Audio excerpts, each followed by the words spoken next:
If brain sends certain signals, rush to the emergencies. I, Dr. Vinny Sood, will be talking on certain neuroemergencies. What are neuroemergencies? In neurology, there are certain emergencies which has to be treated urgently. These are strokes, seizures, myelitis, Guillain-Barré syndromes. Now, let us talk about first stroke.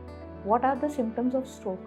Any patient having sudden onset, weakness of any limb, any behavior changes, any visual disturbances, any facial deviation should be rushed to the emergency at the earliest to be evaluated and treated for stroke urgently. Next neuroemergency is epilepsy or seizures. Any patient having unconsciousness associated with posturing of limbs, with urinary incontinence, clenching of teeth, should be rushed to the emergency at the earliest. Next neuroemergencies are myelitis and Guillain-Barré syndrome. Any patient with progressive weakness of upper and lower limbs, sometimes associated with bowel and bladder disturbances, should also be rushed to emergency at the earliest to look out or rule out Guillain-Barré syndrome or myelitis.